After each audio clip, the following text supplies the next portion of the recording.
Have you ever pondered what it means to be truly immortal? What lengths would you go to etch your name in the annals of eternity, to conquer not just lands, but the very essence of death itself? Imagine a story so powerful it has survived over 4,000 years, a tale of heroism, friendship, and the eternal human quest for immortality.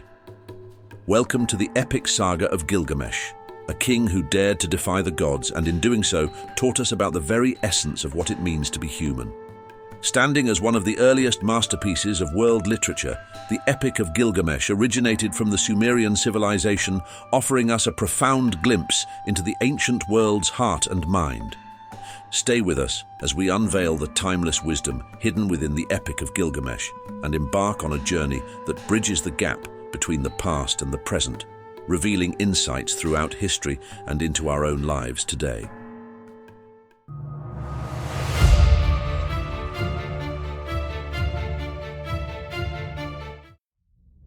In the heart of ancient Mesopotamia, amidst the dust of centuries and the whispers of gods, lies a story etched in stone that has traversed the realms of time to reach us. In the sprawling city of Uruk, where the walls stand as a testament to human ingenuity and the will to endure, there lived a king unlike any other, Gilgamesh. Although debated by historians, Gilgamesh lived around 2700 BCE. His reign is historically documented in the Sumerian kings list. Gilgamesh was not an ordinary king. He was part divine, part human, and his immense strength and beauty were unmatched. Yet despite his extraordinary gifts, Gilgamesh's reign was far from benevolent. His power, instead of being a blessing, became a curse to his people. Gilgamesh, drunk on his own invincibility, imposed his will upon the city with an iron fist. He saw himself above the laws and customs that bound ordinary men. Day and night, he would engage in feats of strength and endurance, exhausting the young men of Uruk in constant contests and laborious tasks. No rest was given, no respite allowed, as he forced his subjects to build grandiose structures that served more to glorify his ego than to benefit his people. But his tyranny did not end with the physical demands he placed on the men. Gilgamesh's abuse of power extended into the sacred spaces of family and marriage. He invoked the ancient custom of the Lord's right, claiming the right to sleep with brides on their wedding night, violating their sanctity and breaking the hearts of many. The citizens of Uruk, once proud of their magnificent city, now lived in fear and despair, their cries echoing through the streets. The elders, wise with age and heavy with sorrow, lamented the actions of their king. They prayed to the gods, beseeching them for deliverance from the oppressive grip of Gilgamesh. Their voices reached the heavens, and the gods too were troubled by the king's unchecked arrogance and cruelty. It was in response to these desperate pleas that the gods fashioned a solution. They created Enkidu, a creature of raw strength and untamed spirit, was then brought into existence by the gods to temper the excesses of Gilgamesh. Born in the wilderness, Enkidu roamed the vast steppes, living harmoniously with the animals. His hair was matted like the thick fur of beasts, and he drank alongside gazelles, his heart as free and untamed as the wind-swept plains. Yet Enkidu's fate was not to remain wild. His transformation began when a hunter, frustrated by Enkidu's interference with his traps, sought the counsel of Gilgamesh. The king, forewarned by his mother, the wise goddess Ninsun, sent the hunter back with Shamhat, a temple harlot whose beauty and allure were unmatched. Shamhat approached Enkidu at the waterhole, and with her charm she lured him away from his wild companions. For 6 days and 7 nights, Enkidu lay with Shamhat, experiencing human intimacy for the first time. Through their union, a transformation began. Enkidu's heart grew heavy with a new understanding. When he returned to the animals, they fled from him, sensing the change that had come over their once kin. Realizing his bond with nature was severed, Enkidu followed Shamhat to Uruk, driven by an insatiable curiosity and a burgeoning sense of destiny. She taught him the ways of civilization, how to eat bread, drink wine, and understand the ways of human society. As his mind opened to these new experiences, Enkidu's wildness gave way to wisdom, his brute strength tempered by the knowledge and customs of mankind. Meanwhile, Gilgamesh, unaware of the profound changes unfolding in the wilderness, continued his oppressive rule. Yet the gods' plan was in motion. The two destined men met at the gates of Uruk. Enkidu, hearing of Gilgamesh's intention to exercise his despotic right on a bride, blocked his path. The clash between these titans was fierce, shaking the very foundations of the city. Dust rose around them as they grappled, their strength evenly matched, their determination unyielding. In the heat of their battle, a profound respect blossomed between them. Gilgamesh, for the first time, faced an equal. Enkidu, though new to civilization, saw in Gilgamesh a reflection of his own strength and potential. Their fight ended in a stalemate, but out of this struggle grew a bond stronger than any forged by blood or kinship. They embraced, their hearts intertwined by mutual respect and an unspoken understanding. From that moment, Enkidu and Gilgamesh became inseparable, their friendship transforming the king's once solitary path. Enkidu's influence was profound. He softened the harsh edges of Gilgamesh's rule, guiding him to see beyond his own desires and ambitions. Together, they embarked on heroic quests, their exploits becoming the stuff of legend. They first confronted the guardian of the cedar forest, Humbaba. Then they slew the bull of heaven, sent by the spurned goddess Ishtar. Each of these adventures solidified their bond and taught Gilgamesh the values of bravery, loyalty, and compassion. The gods, angered by the death of Humbaba and the bull of heaven, convened a council where they decreed that one of the heroes must pay the price for their hubris. They decided that Enkidu, the wild man who had challenged the natural and divine orders, should be the one to die. Enkidu's death was slow and agonizing. He fell ill, stricken with a mysterious and debilitating sickness. As he lay dying, Enkidu experienced vivid and prophetic dreams, foreseeing the underworld and his grim fate. These visions filled him with dread and sorrow. He cursed the hunter and Shamat, who had brought him to civilization, but he later recanted, acknowledging the richness of the life he had experienced. As Enkidu's life ebbed away, Gilgamesh was devastated. He watched helplessly as his closest friend and companion succumbed to the inevitable grip of death. Enkidu's death shattered Gilgamesh's perception of his own invulnerability. The grief was overwhelming, and the reality of mortality struck him with full force. The death of his best friend Enkidu had a profound influence on Gilgamesh. It thrust him into a deep existential crisis, confronted with the finite nature of life and the inevitability of death. Gilgamesh was no longer the reckless king of Uruk, but a man grappling with his own fears and uncertainties. His sorrow and despair were palpable as he mourned over his friend's body, refusing to bury him until he saw signs of decay. Enkidu's passing propelled Gilgamesh on a new quest, not for glory or heroism, but for the elusive secret of immortality. Driven by the desire to escape the fate that had befallen his friend, Gilgamesh embarked on a perilous journey across the known world. He sought out Utnapishtim, the immortal survivor of the Great Flood, hoping to learn the secret of eternal life. He ventured on a long journey to the ends of the earth and finally arrived at Utnapishtim's abode. Upon meeting Utnapishtim, Gilgamesh was told the story of the Great Flood, an event that had nearly wiped out humanity. Utnapishtim explained how he and his wife were granted eternal life as a unique gift from the gods, not something that could be earned or replicated. Gilgamesh, desperate and determined, still sought a way to achieve immortality. Utnapishtim, moved by Gilgamesh's plight, offered him a challenge: to stay awake for 6 days and 7 nights. Gilgamesh, exhausted from his journey, quickly succumbed to sleep, proving his human limitations. When he awoke, Utnapishtim showed him loaves of bread that had marked the passage of time, each one decayed with age, a stark reminder of his failure.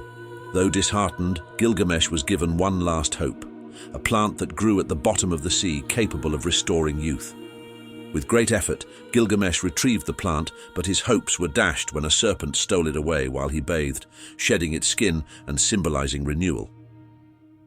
This final loss taught Gilgamesh a poignant lesson about the impermanence of life and the futility of his quest for immortality. Upon realizing that eternal life was beyond his grasp, Gilgamesh returned to Uruk, a changed man. His journey had imparted wisdom that no mere mortal could possess. He saw his city with new eyes, recognizing the true immortality he could achieve, not in defying death, but in the legacy he would leave behind. Gilgamesh resolved to become a wise and just ruler, focusing on the welfare of his people and the prosperity of his city. He poured his energy into strengthening Uruk, building magnificent walls and temples that would stand the test of time. These accomplishments, he understood, would endure long after his mortal life had ended. In his final act of enlightenment, Gilgamesh himself penned the story of his adventures and the lessons he had learned, ensuring that his experiences and the wisdom he had gained would be remembered by future generations. The Epic of Gilgamesh, written on clay tablets, became his true legacy, immortalizing not just his deeds, but his transformation from a tyrant to a hero, and his understanding of what it means to be human. So why does the Epic of Gilgamesh, one of humanity's oldest stories, still resonate with us today? And how did it come down to us? In a world where history intertwines with myth, the discovery of the Epic of Gilgamesh stands as a testament to humanity's enduring legacy. Our journey into the past begins in the sands of time, where buried beneath the earth lay a treasure waiting to be uncovered. In the mid-19th century, amidst the ruins of the ancient Assyrian city of Nineveh, a discovery made by archaeologist Austin Henry Layard would illuminate the corners of human history long shadowed in mystery. Here, among the remnants of a great library collected by Ashurbanipal, the last great king of the Assyrian Empire, lay the clay tablets that bore the tale of Gilgamesh. Ashurbanipal was an Assyrian king who collected texts from across his empire. The most complete version of the Epic of Gilgamesh was preserved in here. A fire that blazed through this library in antiquity cooked the clay tablets in Ashurbanipal's library, strengthening and preserving the corpus within for millennia to come. These tablets, written in the lingua franca of the ancient Near East Akkadian, were not immediately recognized for their significance. It was only through the dedicated efforts of scholars and linguists that the epic was pieced together, revealing a story so profound that it would captivate the world's imagination. It was indeed in Uruk where they contrived the cuneiform writing system, built majestic temples known as ziggurats, and laid the foundations of astronomy, mathematics, and law. In this milieu of innovation and intellect, the Epic of Gilgamesh was born. How has this epic shaped our understanding of early human language and writing? The Epic of Gilgamesh offers a unique window into the dawn of human expression. This masterpiece of world literature, initially etched onto clay tablets in the Cuneiform script, holds an ancient key to understanding the evolution of language and the power of storytelling. Cuneiform, one of the earliest systems of writing developed by the Sumerians, was a complex script composed of wedge-shaped marks. The Epic of Gilgamesh was known across the ancient Near East, with versions found in Sumerian, Hittite and Hurrian languages, indicating its widespread popularity and influence. Though most famously preserved in its 12-tablet Akkadian rendition, its origins stretch back to earlier Sumerian poems. This may indicate that the Epic of Gilgamesh was likely composed over centuries by various authors and editors who added to and refined the story. Although canonically, Gilgamesh is the author of Gilgamesh, which blends in myth and fact. Akkadian, a Semitic language, became the vehicle for the epic's widespread dissemination across the ancient Near East. This transition from Sumerian to Akkadian not only marked a linguistic evolution, but also reflected the cultural and political shifts of the time. The tale of Gilgamesh, in its various versions, thus serves as a linguistic palimpsest, revealing layers of history, culture, and human emotion. Why and how does the Epic of Gilgamesh hold a pivotal place in both ancient history and the Western literary canon? Gilgamesh's impact on literature, myths, and cultures around the globe is both profound and enduring. The breaking point for the Epic of Gilgamesh revival in modernity sprung when its flood narrative was discovered and compared to the biblical story of Noah's Ark. In the 1870s, George Smith, a British Assyriologist who self-taught himself to read Akkadian, was working with the fragmented tablets from the library of Ashurbanipal. As he meticulously pieced together the cuneiform inscriptions, he stumbled upon a passage that described a great flood. The story recounted how Utnapishtim, warned by the god Ea, built a massive boat to save his family, animals, and craftsmen from a catastrophic deluge. This discovery was groundbreaking. The parallels between Utnapishtim's flood and Noah's Ark were striking. Both involved divine warnings, the construction of a large vessel, the survival of a select few, and the eventual repopulation of the earth. When Smith presented his findings to the public, it caused a sensation. The notion that a story similar to the biblical flood existed in ancient Mesopotamian literature challenged prevailing views on the uniqueness of the Bible's accounts and suggested a shared cultural heritage across ancient civilizations. The public's fascination with these parallels brought the Epic of Gilgamesh into broader academic and popular discourse. It spurred further interest and research into ancient Near Eastern texts, highlighting the deep connections between mythologies and religions. As the first epic tale ever recorded, the Epic of Gilgamesh laid the groundwork for the literary tradition, influencing countless stories and myths that followed. Most scholars agree that it exerted substantial influence on the Iliad and the Odyssey, two epic poems written in ancient Greek during the 8th century BC. The story of Gilgamesh's birth is described in an anecdote in On the Nature of Animals by the Greek writer Aelian, 2nd century AD.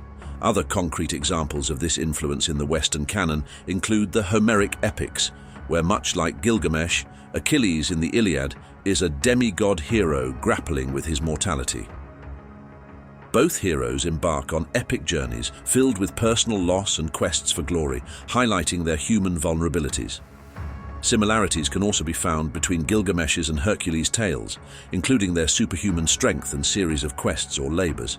Additionally, the narrative of Shamat seducing Enkidu from natural paradise to civilization, along with Gilgamesh's quest for a plant that bestows immortality, which he finds but loses to a serpent, bears a thematic resemblance to the biblical story of Adam and Eve and the loss of eternal life in the Garden of Eden. Why does the Epic of Gilgamesh still hold profound relevance in our modern lives? Even today, the work of deciphering and interpreting the Epic of Gilgamesh continues. About 2/3 of the fragments from the whole story have been recovered. Advances in technology, such as digital imaging and 3D scanning, have allowed for more detailed examination of the tablets, revealing previously unreadable portions of text. Ongoing archaeological discoveries also contribute new fragments and insights, enriching our understanding of this ancient epic, which has been translated into more than 24 languages. In today's world, the Epic of Gilgamesh resonates with a striking contemporary relevance.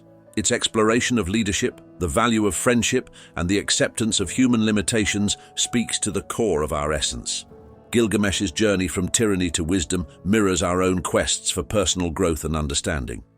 In its verses, we find not only the adventures of a king and his companion, but a reflection of our own quests for understanding, companionship, and the acceptance of our mortal fate. The Epic of Gilgamesh, with its themes of heroism, friendship, and the search for eternal life, transcends its ancient origins to speak directly to the human condition, reminding us of our shared heritage and the timeless struggles that unite us. It fills me with fascination, almost to the point of disbelief, to know that I can and I am reading such an ancient text, and that people in the modern world are still concerned and wondering about the same issues, problems, and worries as people from antiquity. As German poet Rainer Maria Rilke exclaimed in 1916, "I hold the Epic of Gilgamesh to be the greatest thing a person can experience."